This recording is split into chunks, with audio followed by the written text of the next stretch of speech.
Cobra Kai. I love this show, which is definitely weird for me to say, as I watched the very first Karate Kid film, didn't remember anything, then years later watched Cobra Kai. In fact, that was just around this time last year, at least the time of recording, when I first watched Cobra Kai, and I had vague memories of the Karate Kid, and the only other Karate Kid movie I watched before watching Cobra Kai was the one with Jaden Smith, which doesn't even matter to this show. It wasn't until after I first watched Cobra Kai seasons 1, 2, and 3 did I watch Karate Kid 2 and 3, and yes, even the next Karate Kid. That movie exists. I guess I just went on that little tangent because I went into Cobra Kai very differently than how I imagined most people did. And the reason I say that is because that just speaks volumes to how good this show just is. I wouldn't really consider myself a fan of the Karate Kid franchise, but thanks to this show, I guess I am now. Sure, on the surface, Cobra Kai might seem to be all about karate, and maybe you watched the first 5 episodes and tapped out because of the high school melodrama bullshit, and you didn't really like it that much. I know some people who did. And while a lot of it is about karate, and a lot of it is about high school teen bullshit, it's about a lot more. And that's why I love this show. It's not just about the cool crane kicks or does this kid overcome the bully and gets the girl, but it's a show about strengths, weaknesses, second chances, imperfections, having multiple sides to every story, carving your own paths, and overall, being human. And with all that, Cobra Kai feels a lot more relatable, believable, and realistic than I really ever imagined it being. That's the kind of show Cobra Kai is. And as we'll find out in this video, this show is not afraid to push itself even further. Just like Cobra Kai the Dojo, Cobra Kai the show shows no mercy.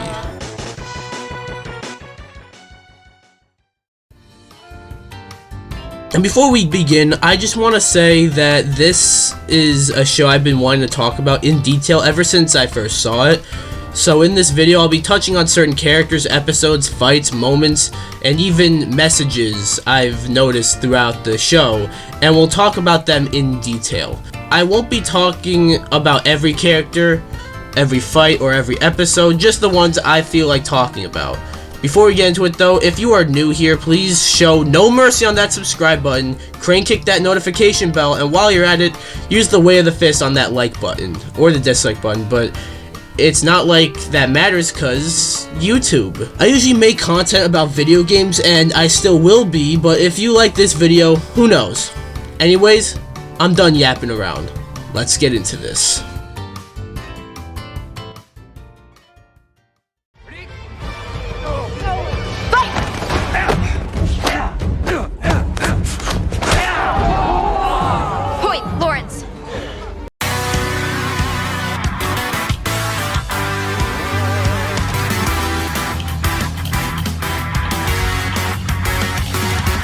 Cobra Kai is a sequel to the first Karate Kid film. I'm saying that like it's news, but in an age where everything is a sequel, reboot, remake, prequel, or spin-off, and on top of that, one that usually doesn't do the original justice, Cobra Kai manages to be a great outlier in that regard. In The Karate Kid, Daniel LaRusso is a new kid who gets bullied by Johnny Lawrence, or maybe Daniel is the real I don't know.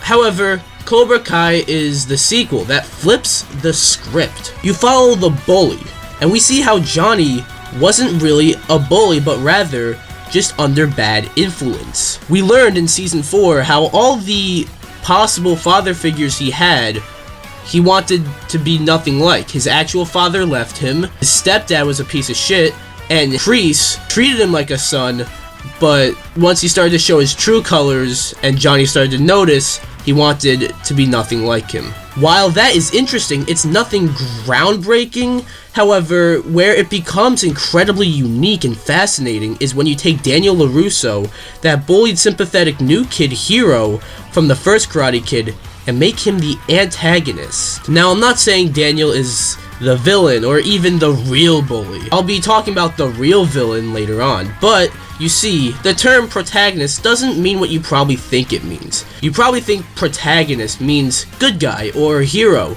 but it really doesn't. The word protagonist is just someone who has a goal and is trying to achieve it. Simple. On the flip side, an antagonist is someone trying to stop the protagonist from doing whatever they are setting out to do. Think Star Wars. Luke Skywalker is the chosen one to become a Jedi and to take down the Sith.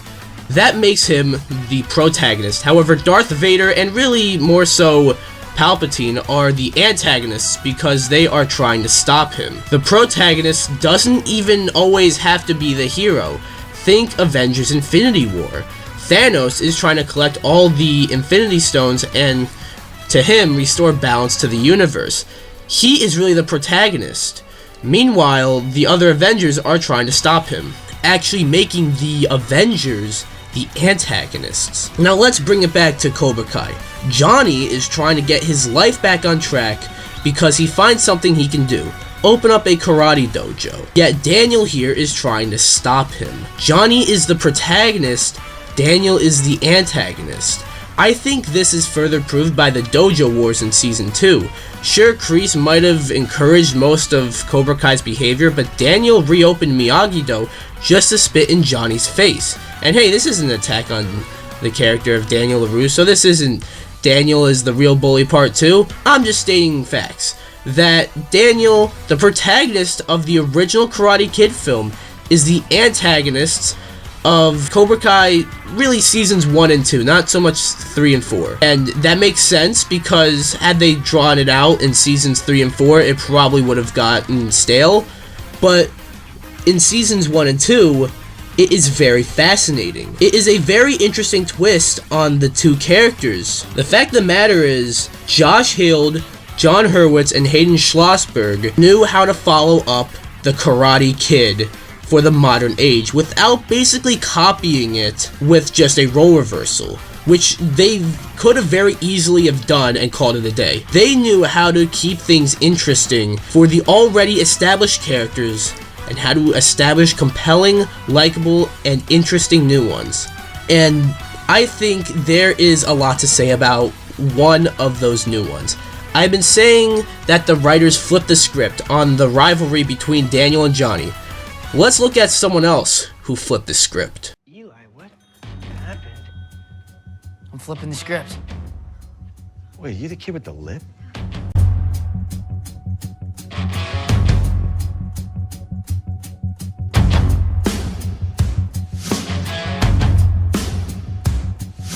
Hawk is a fan favorite, and I don't really need to explain why. Hell, after season 4, he might be my favorite, but we'll get into that. But he is also one of the most fascinating characters in the show, and that's because he had what I like to call a double arc. A double arc is something I, just made up, but I am pretty sure you can figure out what it means because it's pretty self-explanatory. There is a quote from The Dark Knight that is quoted like crazy, and well, do I even really need to tell you what quote I mean? Fine.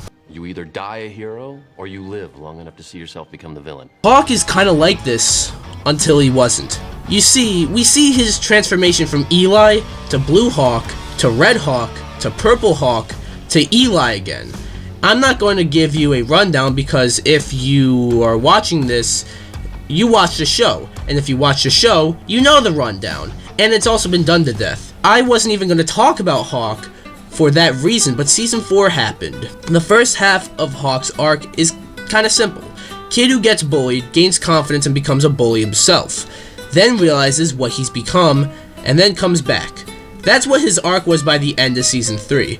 But season 4 doesn't really forgive him. I'm sure deep down we can all laugh at Johnny making everyone practice their front sweeps on Hawk, just beating the shit out of him. That's pretty funny, inherently. But what follows is very fascinating. All the other Eagle Fang students and Dimitri might have forgiven him, but Johnny, the other Miyagi-Dos, and even Daniel don't immediately forgive him. That is very interesting because the Miyagi-Dos learn about forgiveness, and even their teacher doesn't take that lesson to heart. That's how badly burned Hawk's bridges were. So Hawk takes it upon himself to build the goodwill back up. Hawk, who led the vandalization on Miyagi-Do in Season 2, is the one who suggests to build a bridge, both literally and figuratively, in Season 4, helping both dojos work together. Later on, we see his mohawk destroyed, and you really feel for him. And once it happened, he loses all his confidence. But then Dimitri comes to console him, and Hawk feels that without the mohawk, he's not himself anymore. But it's his best friend and binary brother who tells him that the mohawk didn't define him. And what is even more fascinating about this scene is when you remember this scene from Season 1. You shave half your hair, get a tattoo, and just like that, everything changes. Let me let you in a little secret. It's not just the haircut or the back tattoo. It's a way of life, man. You just gotta feel the energy and just live in the moment, you know? Dimitri has grown so much that he's able to bring Eli back and basically tell him exactly what he told Dimitri in Season 1, and that is thanks to Hawk. So after this nice scene with Dimitri, Hawk, probably now Eli, learns that the mohawk didn't define him. The confidence isn't with the mohawk, it's with you. And in a shocking turn, at least shocking for me, I didn't expect this, Hawk, or Eli, I really don't know which one to call him, joins Miyagi-Do, not Eagle Fang. Joining Miyagi-Do, I feel, symbolizes that he is no longer Hawk, and he is now Eli. And by the end of the season, he becomes All Valley Champ for probably the last dojo us as the audience, and probably even Eli himself, expected to be a part of, let alone win for. And with that, I think Hawk's double arc is complete. And just so you know, a double arc isn't always good. Sometimes a double arc can include a complete reset of a character and everything they learn. And sometimes that is a good thing, but sometimes it's not. However, Hawk's double arc is simple but effective and fascinating. That's why he is probably, after Season 4, my favorite character. When you really think about it, there's any one specific character Season 4 is about. It's not about Miguel, it's not about Sam, it's not about Tori, it's not about Daniel or Johnny even. It's really about Hawk. Hawk is the one with the big arc. And that is very fascinating.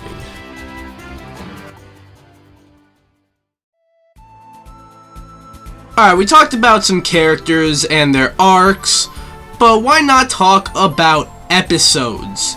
There is one specific episode I want to talk about, but before we do that, I just want to say that out of 40 episodes, and I don't know how they do this, but I don't think there is a single bad one, which is incredible. The worst an episode gets is simply just good. Nothing too crazy, just good. That means that this show, at its worst, is just good and fucking incredible at best.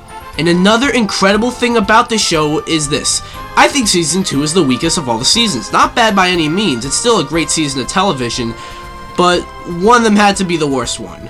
However, despite being the weakest season, it might just have the best episode of the entire series. How do you pull that off? Balance? Anyways, that episode is episode 10, No Mercy. The Season 2 finale. In other words, the fucking school fight, motherfucker!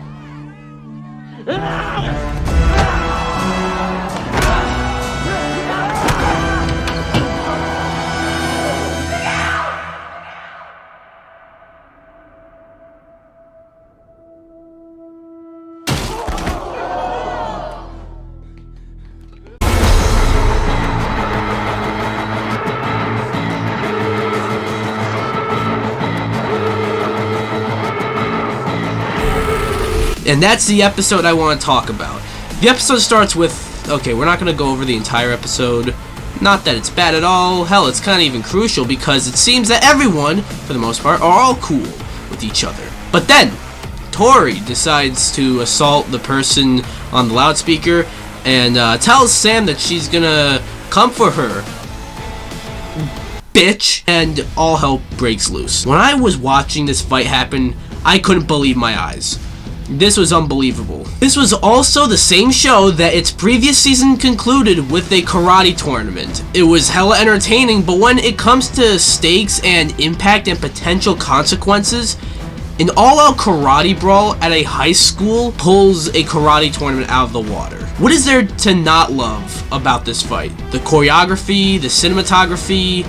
Yeah, why did I list those two as two separate things? But fuck it. The music, the 1.5 minute long one shot, Stingray, the storytelling in each individual little fight. This is a unique case of a show having a sequence where there is legitimately everything to love about it. Sure, you can ask where the fuck are the teachers, security guards, police, whatever, and that's fair, cause I can tell you after finishing high school, I can confirm that Tori would be lucky to make it past that announcement at my school.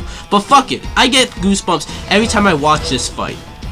But what it culminates to by the end hits me in the fucking feels and honestly trumps everything else that came before it. In the fight, I mean. Clear the way. Clear the way. We need an ambulance to West Valley High. Robbie, what did you do? All the dust settled with all the other fights. It's just Miguel and Robbie fighting now. Technically fighting over both Sam and Johnny when you think about it. We see Miguel ready to break Robbie's arm, but remembers what Johnny taught him, to show mercy. So therefore, Miguel, he shows mercy. But shockingly, Robbie, after everything he learned about forgiveness, has too much rage in him and throws Miguel over a railing, putting him in a coma. In my opinion, this was the massive turning point for the show. Before this point, this show was good, hell, great even. It was hella entertaining and a great way to follow up an old property, and there was a lot to love. However, when Miguel fell, that was the moment the show tells you that it's not afraid to push it, to go that extra step for impact. This was a perfect narrative moment and storytelling piece that I never thought this show would ever do. And it's made more devastating by the music playing and then Hawk and Sam going to Miguel's unconscious body and seeing how devastated everyone was. I too was devastated. And the gut punches don't end there. We see Miguel at the hospital, Sam getting stitches, Amanda at her breaking point and tells Daniel no more karate, and oh, everything that happens with Johnny. This poor man. Carmen, the woman he just started dating, blames him for what happened to Miguel and never wants to see him again. Understandably so, from Johnny. Then, what I will admit makes my eyes water every time, Johnny listens to a voicemail from Miguel asking if they want to grab a burger and talk about some issues. What is more interesting and heartbreaking is that this voicemail was when Johnny and Robbie were bonding for the very first time in this show. We've seen in this show time and time again that whenever Johnny is there for Miguel, he can't be there for Robbie. So it's heartbreaking to see that the one time Johnny is there for Robbie, he can't be there for Miguel. After that, Johnny goes into an elevator and runs into Daniel, not even saying a word, not even wanting to look at each other. Because as much as they like to disagree on things, we know that they can agree that they are somewhat to blame for all this. That's still not it though. Johnny goes to the dojo to do... Actually, I don't know what he was gonna do. And sees that Kreese, who he told to never come back, is secretly teaching the students of Cobra Kai. Johnny is already defeated, but Kreese, with a no mercy blow, steals the dojo from Johnny. And the season ends with Johnny losing everything. The woman he was dating never wants to see him again. His dojo has quite literally been stolen from the man that he told to fuck off forever. His surrogate son's life is in question, and his actual son, who he recently just started to make amends with, is on the run. He's back to square one. He's back to the Johnny he was when the show first started. And Johnny knows that had he not gotten involved in Miguel's life, none of this would have ever happened. It's incredibly heartbreaking to see. And in season 3, we see everyone sort of coping and just reacting to the events of this one episode. You know you have an impactful and powerful finale if you spend pretty much the entire next season having characters recover from it. Miguel's entire Season 3 journey is recovering from his injury. Sam's entire Season 3 journey is trying to overcome her PTSD from this fight. She got PTSD from, and she won! Shit! This is perfect writing. You leave the characters on such a devastating note, and I am lucky I binged the first 3 seasons. But there was a 1.5 year long fucking gap in between Season 2 and 3, and after being left on this, I cannot imagine waiting that long for a follow-up. This is how you write a cliffhanger. And to think about that alternate reality that the show couldn't go on Netflix and got canceled, thus never getting a follow-up to this, I shudder in pity.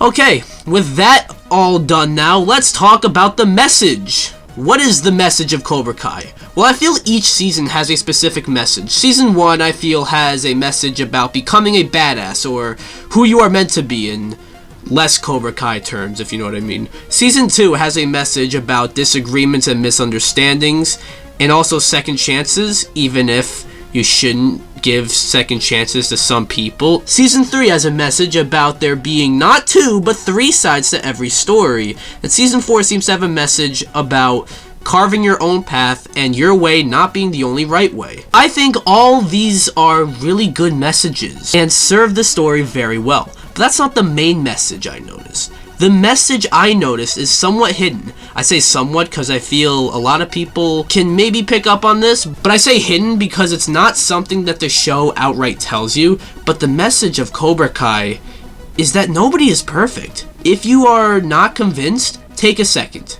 Actually, I want you to do this. Think about the entire plot of Cobra Kai, every factor that contributed from Season 1 to Season 4. Name me one character that doesn't negatively contribute to the plot in some way. If you're not sure what I mean what character, please tell me if you find one, what character has not done something stupid or selfish or anything negative to advance the plot? Everyone in this show has made at least one mistake that contributed to the goddamn plot.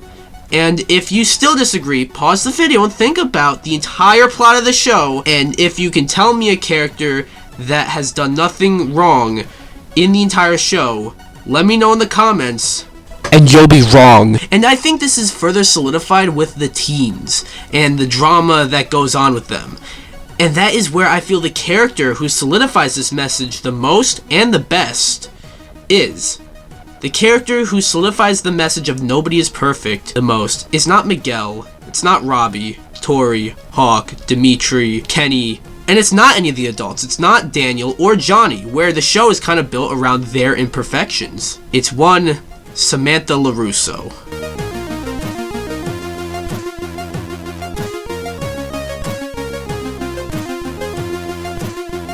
Samantha LaRusso, the daughter of the great Daniel LaRusso, and an incredibly polarizing character too. Seriously, she is the most polarizing character in this show by far. And I knew if I was ever going to talk about this show in detail, one of the first things I want to talk about, which is weird because it's kind of one of the last things I'm talking about in this video, is Samantha LaRusso. But I think her being polarizing was kind of intended.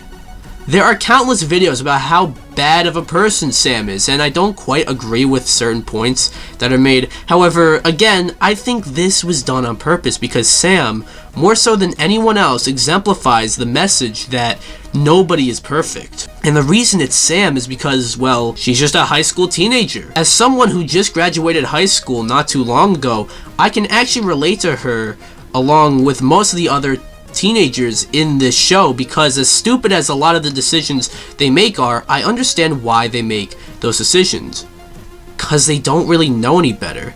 I also want to touch on many of the moments that people point towards to show why Sam is unlikable. I don't want to single out any videos in particular because A, I'm not trying to start a dojo war myself, and B, I have less than 500 subs, and I'm talking about videos from people made with at least 1,000 subs. So, I'm just putting myself out to die if I want to do that. I mean no disrespect to any of the people who made these videos, which is also why I'm not naming any of them. But some of the points in these videos about Sam just don't make any sense. One being the one from the very first episode where Sam's friends crash into Johnny's car and drove off. Put yourself in Sam's shoes for a second. You're a teenager driving around with your friends, crashing into someone else's car. The owner of that car is some homeless looking guy who runs up to your car telling you to open the door. What are you gonna do? If you said try to reason with him, you're dead fucking wrong. You're not gonna reason with him.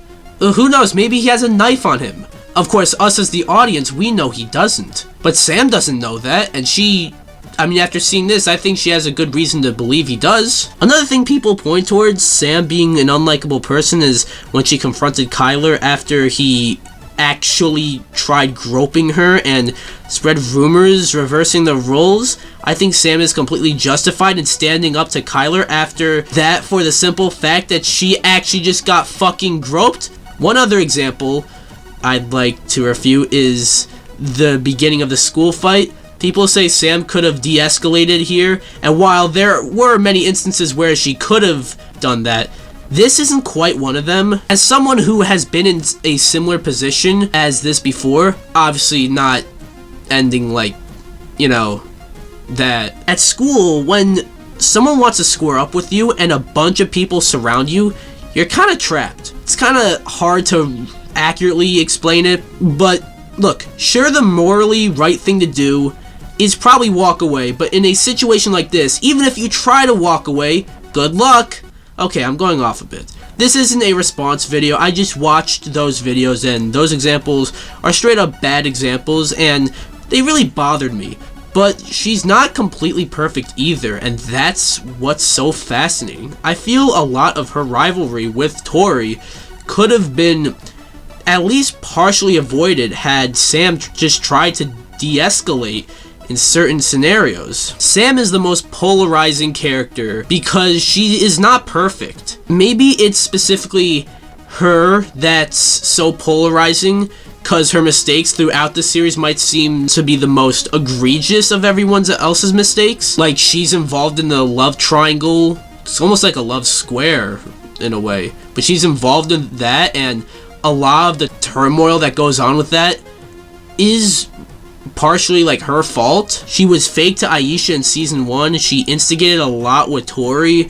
She straight up started the laser tag fight. She straight up cheated on Robbie, and she was straight up antagonizing Tori in just about the entirety of season 4. Just like all of us, Sam makes mistakes. She is a high school teenager.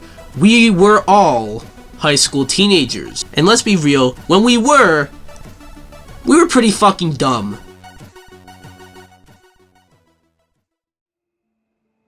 It's not true. Yes, it is. And I fell for it. You know why? Because everyone has a weakness, John. And mine is you.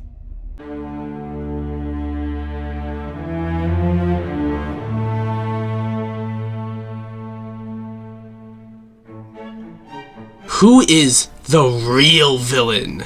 I know, a lot of people wonder this. I followed up with this because Sam is often looked at as the real villain of Cobra Kai. But as I just talked about, well, no, she isn't. Well, if it's not Sam, then it must be Tori, right? Because, obviously, right? No, nor is it Miguel, Robbie, Hawk, Dimitri, Kyler, Daniel, Johnny, or even Kreese, or Silver. Well, Silver probably is going to become a full-blown villain, but that's beyond the point. The real villain of Cobra Kai isn't one character. The real villain of Cobra Kai is bullying. Bullying has been the main theme of the show from the very beginning. No, it's been the main theme of the franchise from the very first movie. As much as this show is about karate, teenagers, and the many messages I listed earlier, it's just as much about bullying. Just look at the first season. Cobra Kai, as in the season 1 Cobra Kai students, they were all losers that got relentlessly bullied. They join Cobra Kai and become bullies themselves. Bullies are usually made that way. Usually people aren't bullies because they feel like it. It's just because they push back or they finally grow confidence. and don't remember what they once had to endure. I talked about Hawk earlier, and he is probably the best example of a bullied kid being formed into a bully from this show. But another character, to a lesser extent, is Miguel, in a way. Miguel is the teenager we follow throughout the first season and are rooting for, but by the end of the All Valley tournament in season 1, we're not particularly rooting for him. When he wins the All Valley, it's not seen as a victory. You are incredibly conflicted because on the one hand, you have been following Miguel and his journey, so you are partially happy for him when he won. But seeing how he won is a different story. Another great example of bullying being the real villain of this show is the most recent example. Kenny, a good kid who gets bullied because he's the new kid and a bit nerdy. You feel bad for him because of his home situation and the fact that he kind of seemed excited for his first day of school until he ended up at school. But once Robbie takes Kenny under his wing, almost like an older brother to him, Kenny becomes a bit of a bully himself. We haven't really seen him do any bullying per se. I wouldn't really call that fight with Anthony LaRusso at the end of season 4 bullying. But the Kenny by the end of season 4 is not the same Kenny as the one from the end of season 4. Kenny might just be one of the most saddening characters in the show, and the fact that he's only had one season of development is crazy, and I think that is very fascinating. I don't want to go through every character that was impacted by bullying in some way, as just about every character was. All I'm trying to say is that by having every character either bullied or become a bully in some way, bullying is the real bully. Never better. I know who I am now. And who's that? The guy's gonna win this whole fucking thing.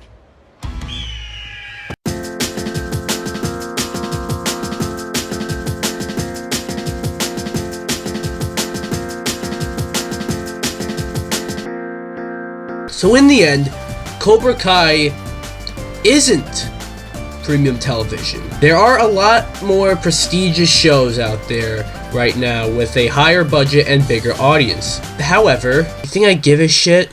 Okay, more along the lines of what I actually wrote here. For what Cobra Kai intends to be, it surpasses it in every single regard.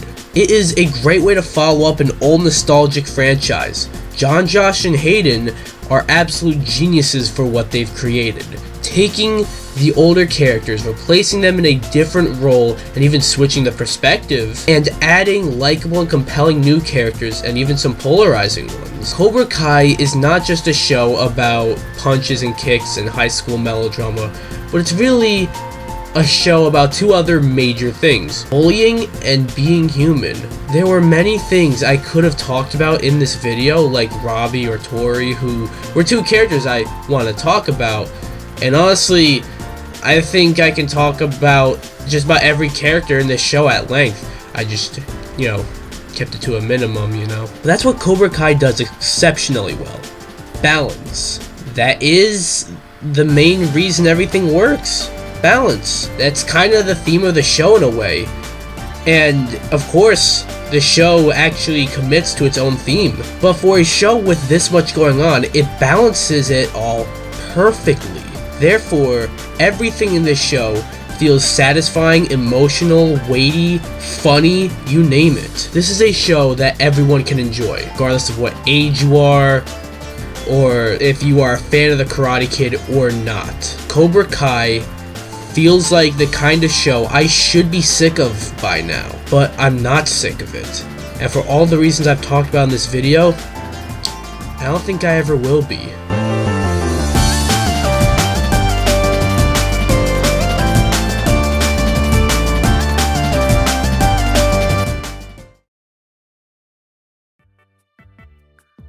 Well, that'll be it for this video. Thank you guys for watching. This took me a while.